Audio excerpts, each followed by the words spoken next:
오늘 본문의 앞부분에 보면 이런 말씀이 있죠. 세월을 아끼라 때가 악하니라 라고 합니다. 참 악한 시대입니다. 우리가 성령 충만하지 않으면 무슨 얘기냐? 세월을 아끼라. 시간이 물 새듯이 새버릴 수 있다는 것이에요. 성령의 충만함을 받으면 어떻게 될까요? 내 삶이 성령의 다스림을 받는 삶이 될 수 있어요, 여러분. 성령 충만한 상태가 되면 나의 의지와는 상관없이 성령께서 내 인생을, 내 삶을 이끌어 가신 줄로 믿습니다. 우리의 본성을 꺾기가 쉽지 않죠. 이 본성을 꺾고 내 열심으로 살아간다는 것, 어떻게 잘 됩니까? 안 되잖아요. 잘 되다가도 부딪히죠. 한계에 부딪힌다라는 것이에요, 여러분. 그런데 그 한계를 뛰어넘게 하는 게 뭐라는 거예요, 여러분? 성령 충만인 것이에요. 할렐루야. 본문 18절 같이 한번 읽겠습니다. 본문 18절 말씀 시작.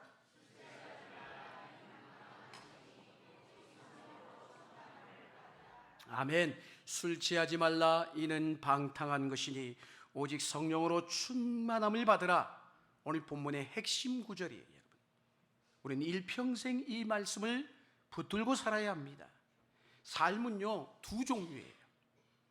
성령에 취하든지 아니면 세상 것들에 취하든지 두 부류란 말이에요. 성령을 충만히 받으면 우리의 삶에 지대한 영향을 끼치게 돼 있죠. 그래서 우리 믿음의 그리스도인들의 일상의 삶에서 성령 충만하지 않으면 그리스도인다운 삶을 살 수가 없는 거예요. 본문의 말씀은 크게 두 가지로 얘기를 하고 있어요. 예배의 삶이 무엇이냐, 감사의 삶이 무엇이냐. 예배와 감사라는 두 가지 주제를 말씀하고 있습니다. 오늘 이 말씀에서 특별히 예배와 감사라는 이 부분에서 성령이 우리에게 어떤 영향을 미치는지를 살펴보고자 하는 것이에요. 자, 본문 19절 말씀 계속해서 읽겠습니다. 19절 시작.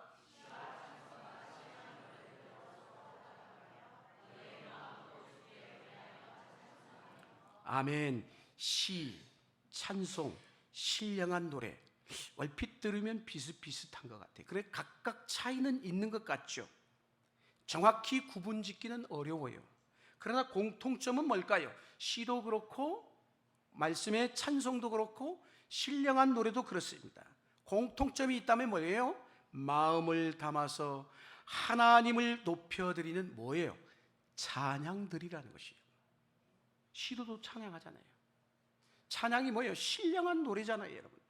시와 찬송과 그래서 신령한 노래는 이 세상의 일반적인 노래와는 다른 것이죠, 여러분.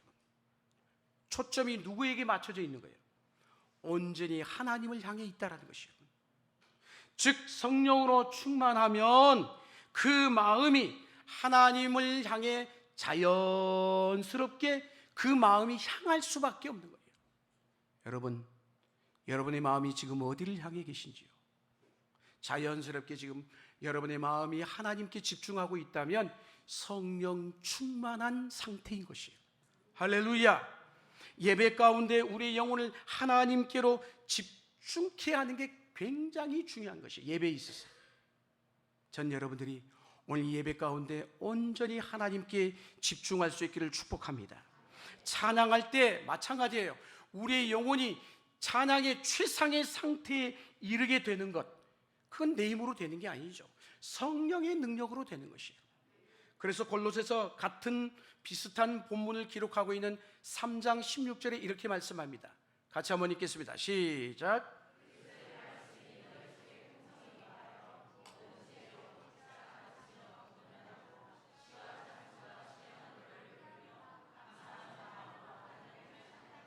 아멘. 여기도 똑같아요. 시와 찬송과 신령한 노래를 부르며 감사하는 마음으로 하나님을 찬양하고. 그런데 오늘 에베소서의 말씀과 골로새서의 말씀이 차이가 있어요. 에베소서의 말씀은 성령 충만함에 대한 얘기고, 오늘 골로새서 방금 읽은 본문 이 말씀은 그리스도의 말씀에 충만한 것이에요. 즉 성령의 충만함이 아니라 그리스도의 말씀에 충만하는 거예요. 다시 말해서 우리가 성령으로 충만하게 채워지고 그리스도의 말씀으로 충만하게 채워진 상태에서 하나님을 향할 때 그게 진정한 예배가 되는 것이에요. 할렐루야. 성도의 삶에 있어서 가장 중요한 게 뭘까요? 예배라고 부인할 수 없어요, 여러분. 예배이죠, 여러분. 예배는 우리 믿음의 성도의 삶의 한복판 중심에 있는 거예요. 예배는 영적인 일이잖아요. 일반적인 모임과 집회와 같아요? 다르죠. 예배는 그래서 전적으로 하나님께 집중하는 거예요. 성령으로 인도해서 하나님의 위대하심에 사로잡히는 시간, 그게 예배인 거예요. 그래서 예배를 통해 하나님이, 내가 믿는 하나님이 얼마나 광대하시고 위대하신 분인가를 깨닫게 되면 나라는 존재는 어떻게 보이는 거예요? 한없이 작은 존재로 보이는 거예요. 그렇게 될 때 진짜 예배를 드리고 있는 상태인 거예요. 그분의 영광 앞에 내가 압도당하며 오직 하나님의 임재를 느끼는 것이죠. 그게 예배인 거예요. 그래서 이 신앙의 공동체의 핵심은 뭐예요? 예배이죠, 여러분. 예배는 그래서 교회의 본질인 것입니다, 여러분. 또 모든 구원받은 백성이 특권 중에 하나가 예배잖아요, 여러분. 그래서 우리는 예배로 시작해서 예배로 끝나야 되는 거예요. 할렐루야. 사람이 많이 모였다고 중요한 게 아니에요, 여러분. 오늘날 뭐예요? 내가 드리는 이 예배가 오늘 나는 진정한 예배를 드렸는가? 이 예배를 과연 내가 하나님이 기뻐 받으셨는가? 그게 훨씬 중요하다는 것이에요. 교회가 교회다워지는 건 뭔지 아십니까? 예배인 것입니다. 그 교회의 예배를 보면 알아요. 예배를 드리는 가운데 이곳에 하나님의 영광이 임하는 거예요. 그래서 예배를 내가 혹여나 신앙생활하면서 예배를 소홀히 여기고 있다? 그러면 내 신앙은 지금 병들어가고 있는 것이에요. 예배를 잘 드리는 교회가 건강한 교회인 줄 믿습니다. 교회 안에 문제가 많아져요. 교회 안에 왜 문제가 많아지느냐? 예배를 예배답게 드리지 않을 때 그렇다는 거예요. 하나님의 영광을 경험하지 못한 채 무슨 봉사가 있고 무슨 헌신이 있고 무슨 전도가 있겠어요, 여러분? 그냥 사람들이 모였다가 흩어지기만 하면 그 교회는요 점점 허물어질 수밖에 없는 거예요, 여러분. 그래서 우리는 우리의 관심사는 뭐냐? 항상 예배 가운데 하나님의 하나님 되심, 여기에 집중해야 되는 것이에요. 내 문제를 해결하려는 기도를 할 수 있죠, 당연히. 그러나 그것보다 더 중요한 것이 있어요. 뭘까요? 내가 믿고 있는 하나님이 과연 누구이신가? 그걸 알게 하시고 그 이름에 합당한 영광을 돌리는 삶을 살게 하여 주옵소서. 그게 예배자가 입에서 나와야 되는 고백인 것이에요. 할렐루야. 본문 19절 말씀 계속해서 읽겠습니다. 19절 시작. 아멘. 매우 중요한 말이에요, 이 말은. 우리가 찬양할 때도 무엇으로 노래해야 된다는 거예요? 마음으로 노래해야 되는 거예요. 그래야 찬양이 되는 것이에요. 여기 이 마음은 원문의 의미를 보면은 감정적인 것보다 의지에 훨씬 더 가까워요. 내 의지로 찬양하는 것이에요. 우리 찬양할 때 감정으로 불러요, 안 불러요? 자기 감정에 휩싸여가지고 자기가 막 기뻐서 그럴 수 있어요, 여러분. 그건 뭐 나쁘다는 게 아니에요, 여러분. 그러나 찬양할 때 감정에 휘둘려서만 부르면 그건 온전한 찬양이 아닌 것이에요, 여러분. 감정보다 무엇이 앞서야 되느냐? 내 의지적인 태도가 앞서야 되는 것이에요. 왜? 우리의 감정은요 죄에 오염되어 있어요. 감정이 어디로 갈지 몰라. 여러분, 하루에 24시간 중에도 우리의 감정이 올랐다 내렸다 하잖아요. 오르락 내리락. 그 감정 가지고 드리는 찬양 과연 하나님이 기뻐하실까요? 그러니까 감정을 살리지 말라는 게 아니에요. 감정과 상관없이 하나님은 예배와 찬송을 받으시기에 합당하신 분이에요. 내 감정과 상관없이, 내 감정이 상해서 드리는 찬양, 그거 안 드려도 하나님은 얼마든지 찬송 받으시기에 합당하신 분이라는 것이에요. 믿으십니까? 그러니까 내 감정의 상태와 상관없이 하나님을 찬송해야 되는 것이에요. 그러니까 우리가 어떤 감정에 충실하기보다 무엇으로? 의지적으로 하나님을 찬양하라는 거예요. 한국교회가 얼마나 열정적으로 찬양을 합니까? 막 아까도 우리가 박수치면서 찬양했잖아요. 얼마나 어떤 분은 춤도 추고 일어나서 찬양하고, 여러분 얼마나 손을 들고 찬양하고, 얼마나 열정적인 민족입니까? 하지만 찬송을 열심히 부르긴 하는데 가사도 생각하지 않고 그냥 흥에 겨워서, 자기 흥에 겨워서 들뜬 마음으로 부른다면 과연 그 찬양이 온전한 찬양이겠느냐라는 것이에요. 무엇이 중요할까요? 찬양하는 가운데도 성령님의 인도가 중요하다는 것이에요. 할렐루야. 내가 얼마나 열심히 불렀는지가 아니에요, 여러분. 자기 감정에 너무 지나치게 빠지면 안 되는 거예요, 여러분. 찬양은 우리를 위해서 즐겁게 만들기 위해 만들어진 게 아니기 때문에, 물론 오늘 말씀처럼 서로 화답하며 찬송할 때 성도의 교제가 일어나서 서로에게 힘이 되고 격려가 되죠, 여러분. 찬양을 통해서 내 영혼이 힘을 얻죠, 여러분. 그러나 그것은 예배를 통해서 일어나는 부수적인 내 영적 유익일 뿐인 것이에요. 부수적인 것이에요. 온전히 예배의 목적이 될 수 없다는 거예요. 내 감정이. 예배의 목적은 하나님이 영광을 받으시는 것이에요. 할렐루야. 그러니까 찬양을 할 때 우리의 중심에 나를 두면 안 되는 거예요. 우리 자신을 두시면 안 되는 거예요. 성령의 인도를 받지 않으면, 자칫 잘못하면 예배의 중심에, 예배의 자리에, 하나님이 있어야 될 자리에 내가 있게 된다는 것이에요.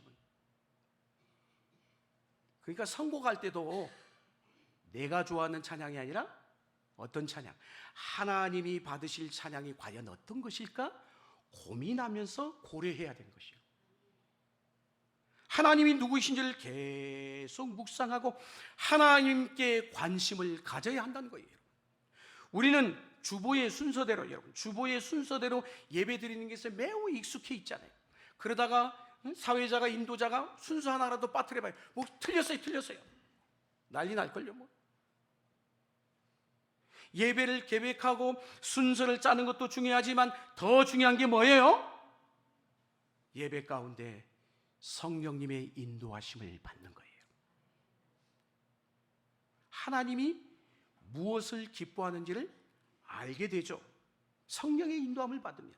그런데 우리는 자꾸 순서의 시간에 매여 있어요. 왜 이렇게 오늘은 왜 이렇게 예배가 늦게 끝날까? 시계를 쳐다보고 있고요. 순서 가운데 인도자가 조금 틀리기만 하면 오늘 틀렸다, 이거 틀린 거 다 또 주보에 오자가 몇 개가 있는가도 그것도 세어보신 분도 계시고. 순서나 시간보다 더 중요한 건 뭘까요? 성령님의 인도하심을 따라 민감하게 그분의 이끄심을 통해 예배의 자리로 나아가는 것이에요. 여러분, 성령님이 이끄실 때 특징이 있어요. 우리의 영을 매우 민감하게 한다는 거예요. 그래서 하나님이 도대체 뭘 기뻐하는지 깨닫게 하셔야 돼요. 성령 충만할수록 그래서 영적인 집중력이 높아지는 것이에요.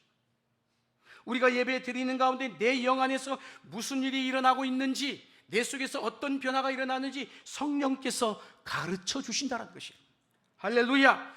때로는 내 죄가 생각나게 하시고 깨닫게 해주신다는 것이에요. 무엇을 하라고, 때로는 어떤 경우에는 무엇을 하라고 구체적으로 말씀을 통해서 우리에게 말씀하는 경우도 있다는 것이에요.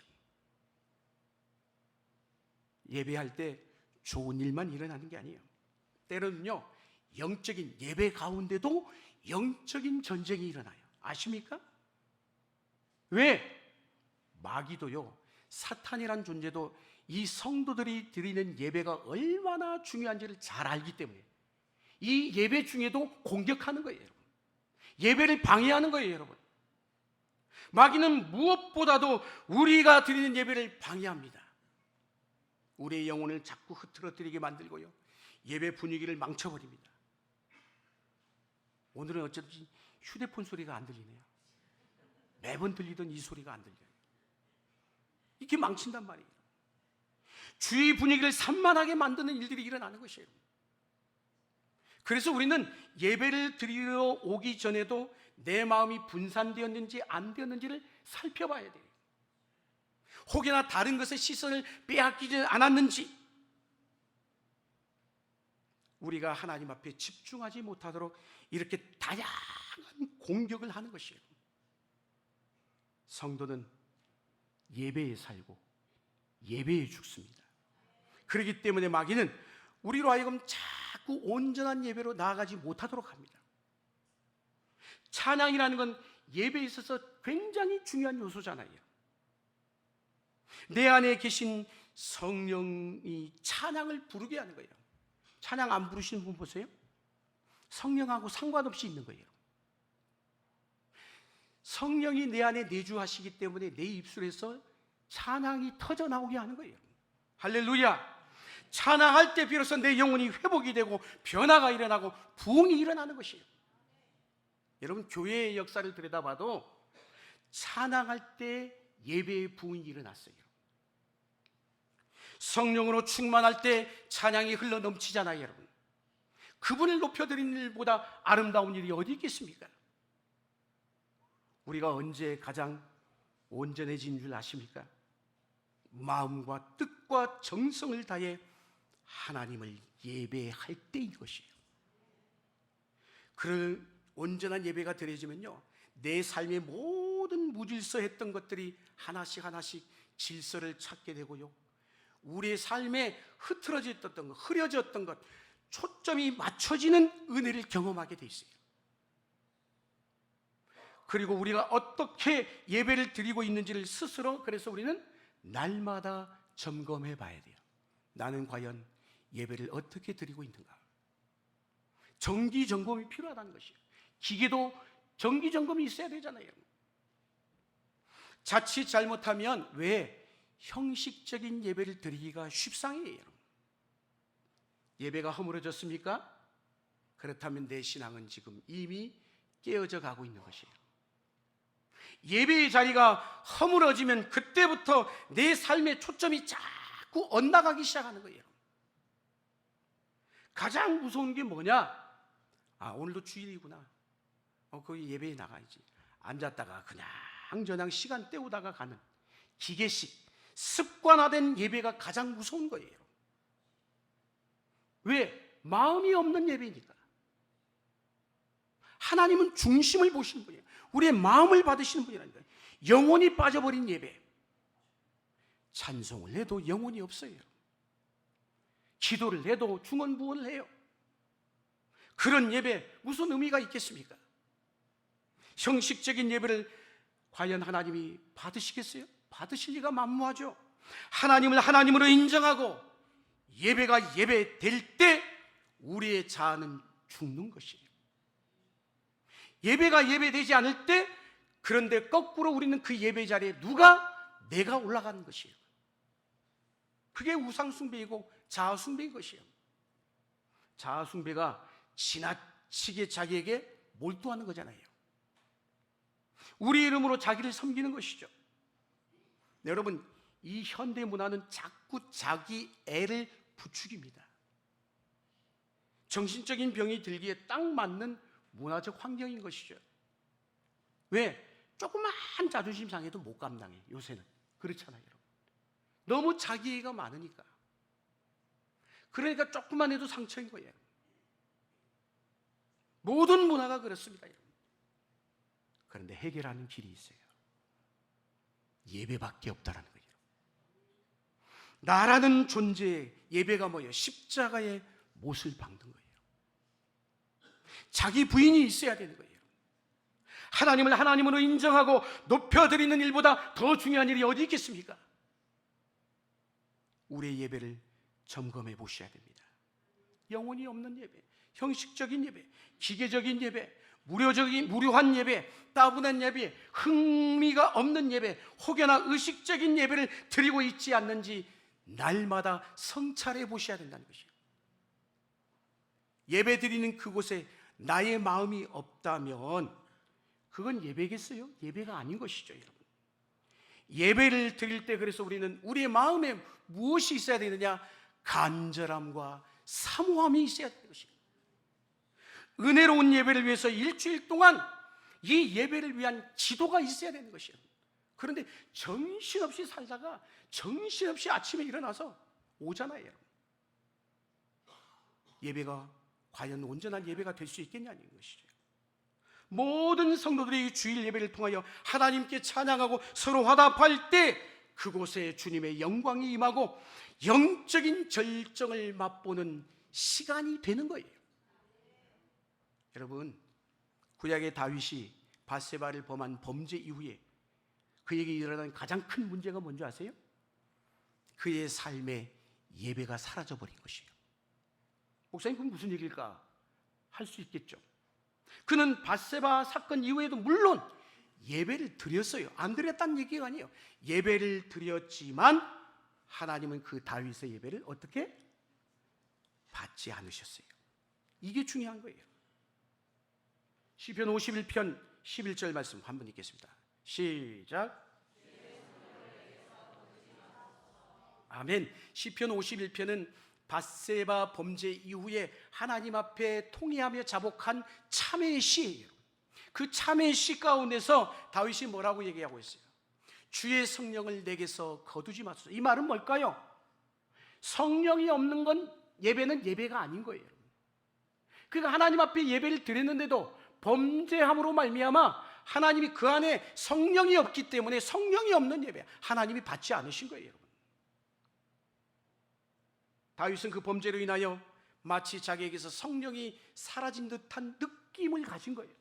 그래서 이어지는 12절에 이렇게 말씀하죠. 12절 말씀 계속해서 읽겠습니다. 시작.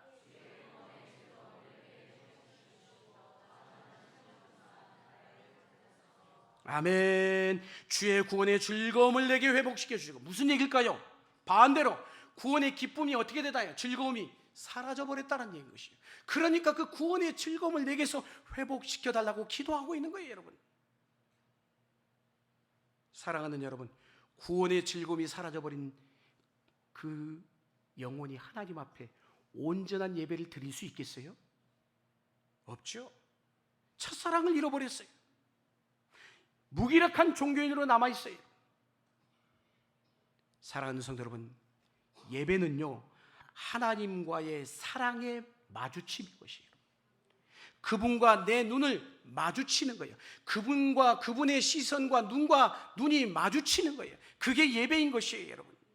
예배가 형식화되면 내 신앙은 급격하게 굳어버리게 돼 있습니다. 생명력을 잃어버려요. 그래서 우리는 어떻게 해야 돼요? 철저히 성령의 이끄심을 받아야 합니다. 성령이 이끄시는 예배 가운데 우리의 시선을 하나님에게로 집중하고 그분의 영광을 경험할 때 비로소 하늘의 문이 열리는 줄로 믿습니다. 왕의 지성소 안으로 깊이 들어갈 때 내 모든 인생에 쌓였던 문제들이 해결되고 자유의 기쁨을 누리게 되고 모든 얽히고 설킨 그 모든 것들이 회복이 되며 변화의 역사가 어디에서? 바로 이 예배의 자리에서 일어나는 줄로 믿습니다. 본문 20절 우리 계속해서 읽겠습니다. 20절 말씀 시작.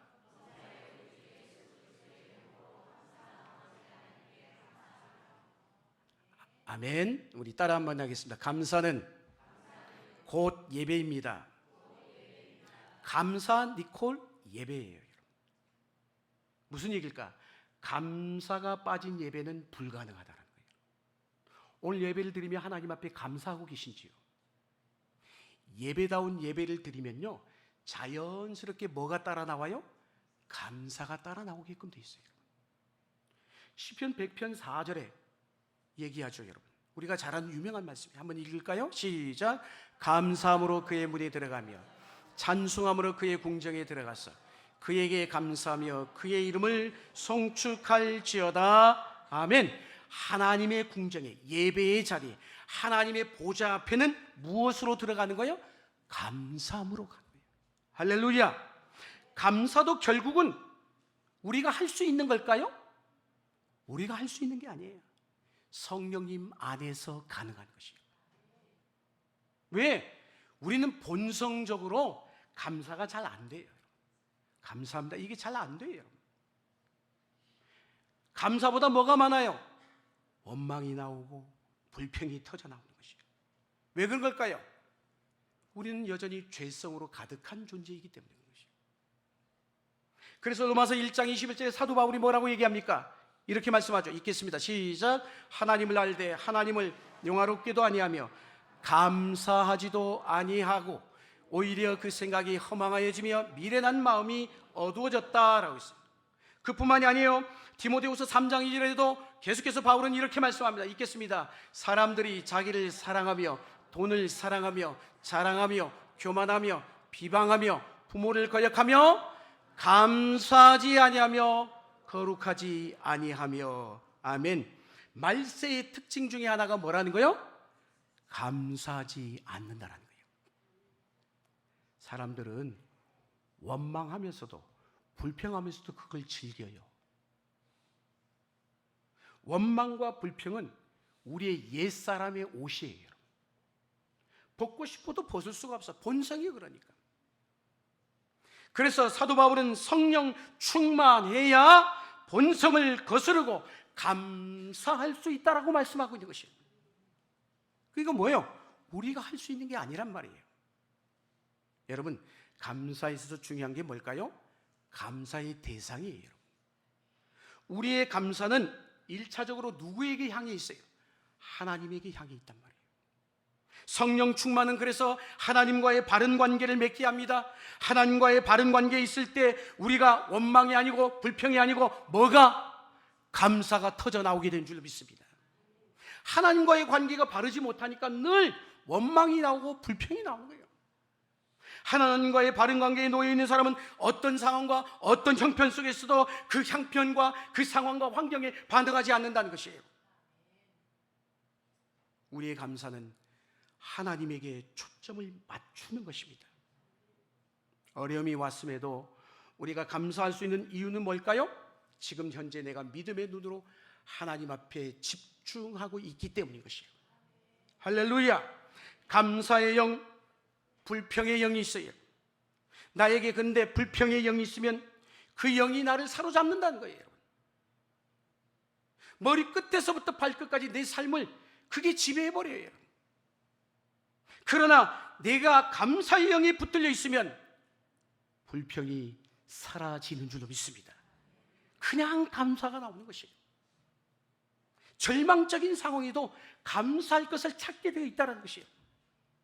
오늘 20절 말씀을 보세요.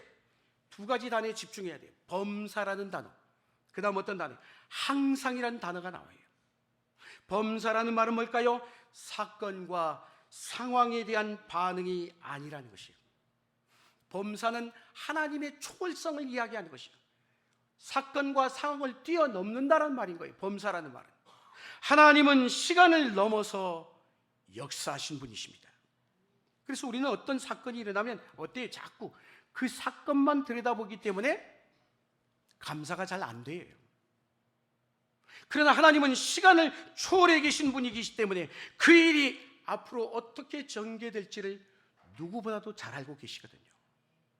그 시간 속에 하나님이 주권적으로 역사하셔서 그것을 이루어 가실 것을 믿는 성도라면 어떤 상황 속에서도, 형편 속에서도 뭐가? 범사에 감사할 수 있다는 것이에요. 사랑하는 여러분, 하나님은 어떤 상황에서도 찬양받기에 합당하신 분이신 줄로 믿습니다. 내가 보기에는 실패인 것 같아요. 안 될 것 같아요. 그러나 하나님은 우리의 시간 속에서 여전히 일하고 계신 줄로 믿습니다. 그때는 하나님이셨는데 지금은 하나님이 아니셔? 그런 것은 없어요, 여러분. 하나님은 언제나 내 삶의 자리자리마다 하나님이셨어요. 하나님은 언제나 선하신 분이십니다. 합력하여 모든 것을 선을 이루시는 하나님이시란 말이에요. 내 삶의 주권자라는 것이에요. 여러분, 모든 죽고 사는 것이 하나님의 손에 달려 있습니다.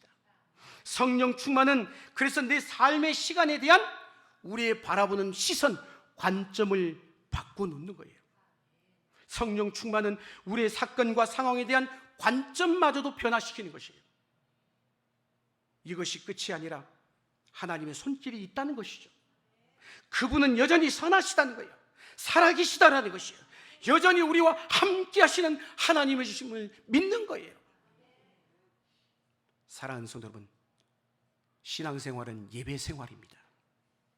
신앙생활은 감사생활입니다. 찬양과 감사는 오직 하나님께 집중한 삶을 사는 것이에요. 우리가 하나님께 집중한 삶을 살다면 비로소 우리는 예배다운 예배의 삶을 살게 될 것이고 언제나 감사하게 될 줄로 믿습니다. 감사와 예배의 충만함을 경험하는 그 삶이야말로 천국의 삶이지 않겠습니까? 우리가 어떤 상황 속에서도 감사한 삶을 살 수 있다면 무적의 삶인 것이죠. 이런 은혜가 무엇으로 가능하다고요? 성령 충만함으로. 내 힘으로 되는 게 아니에요. 하나님의 영이 우리를 사로잡으면 어떤 상황 속에도 감사가 가능한 줄로 믿습니다. 어떤 상황 속에도 그분을 예배하는 삶을 살게 될 줄로 믿습니다. 오늘 말씀처럼 예배와 감사로 충만한 삶을 위하여 날마다 성령의 충만함을 구하시는 저와 여러분이 되어줄 수 있기를 주의 이름으로 간절히 축원합니다.